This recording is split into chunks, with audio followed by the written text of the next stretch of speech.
Welcome everyone to Ratioed. My name is Harrison Faulkner.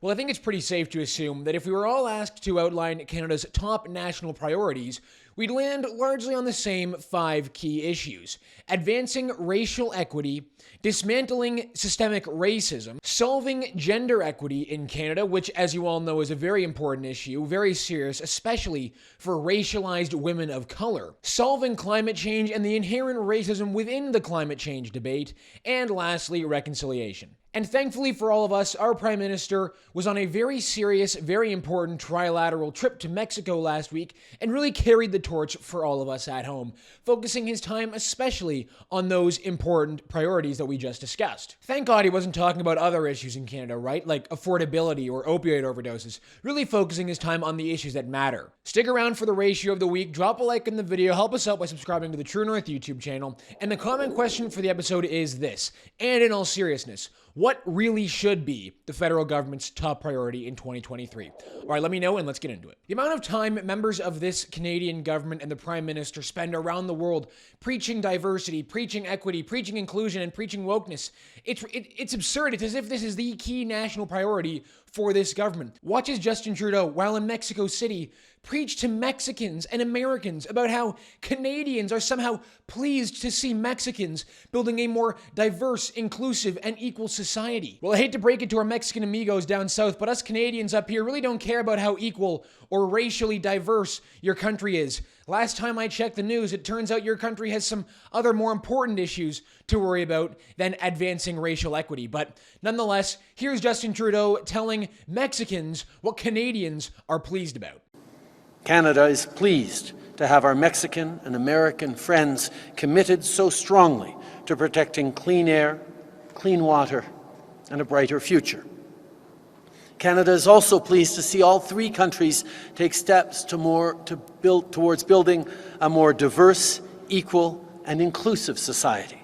A society where there is opportunity for everyone, where women and girls are politically and economically empowered, including Indigenous women and girls.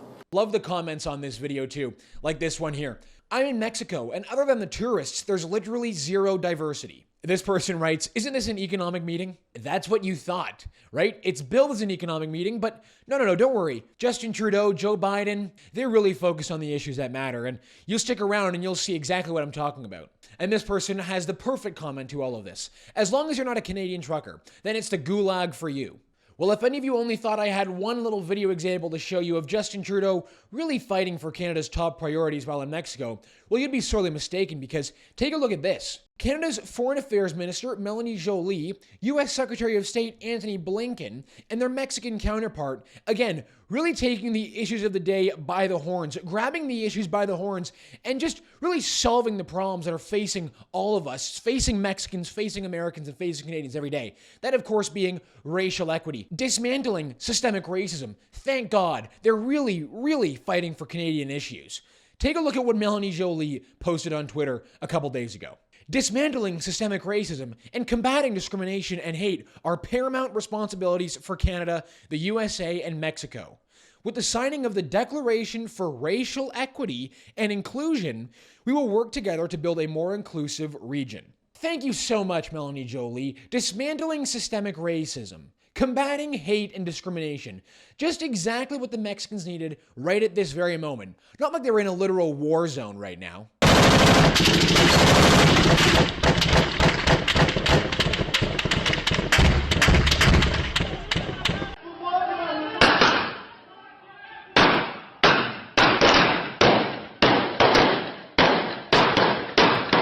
And when we're looking at this, we have to pay close attention to the words that are used by the government in their press release.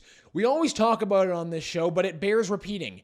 Equity. When the government uses the word equity, that is another word for racism, but racism against the right group of people. It's always important to call that out, because when the government says we're here to dismantle systemic racism by advancing equity, what they're really saying is we need to discriminate against one group of people who, in our eyes, historically had it better than another group of people, so we can have some sort of level playing field. Hate to break it to you, government, but that's just racism. Take a look at what's in this government press release for the Declaration of Racial Equity and Inclusion.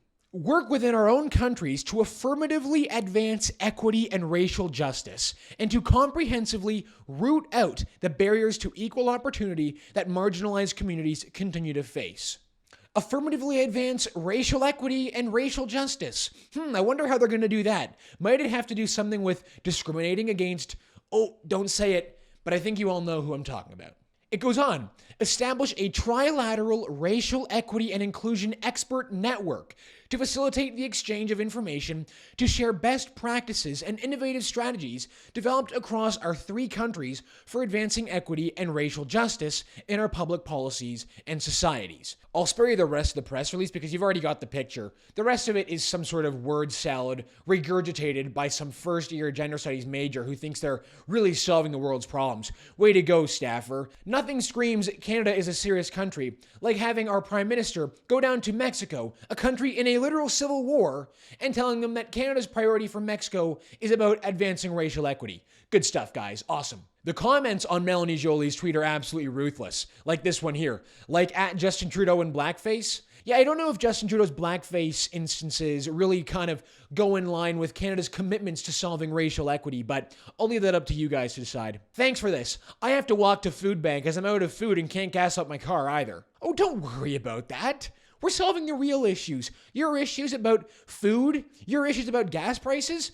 Come on. It's time to be more racially diverse. It's time to advance equity. That means putting your problems aside to solve other people's problems. And this person writes here, Canadians can't feed their families and you're playing theater in Mexico. Get serious already. All this trip really is a chance for Justin Trudeau and his cabinet to take photos with their heroes from the United States, the U.S. President and the Secretary of State. I mean, look at how giddy Marco Mendicino looks standing beside the U.S. Attorney General. It's embarrassing. It's pathetic.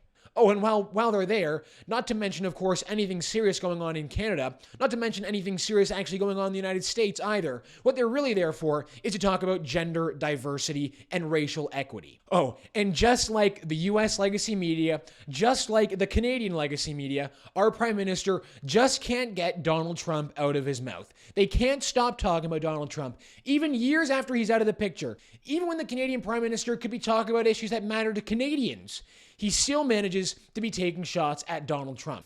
A few years ago, you may remember, there were those who attempted to throw the certainty of our trading relationship into disarray.